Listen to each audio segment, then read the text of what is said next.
بسم الله الرحمن الرحیم.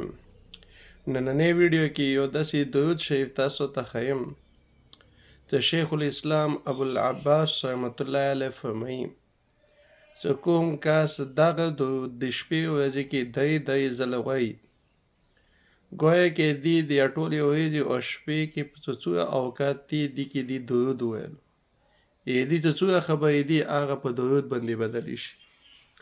درود دا ده: اللهم صل على محمد في أول كلامنا، اللهم صل على محمد في أوسط كلامنا، اللهم صل على محمد في آخر كلامنا.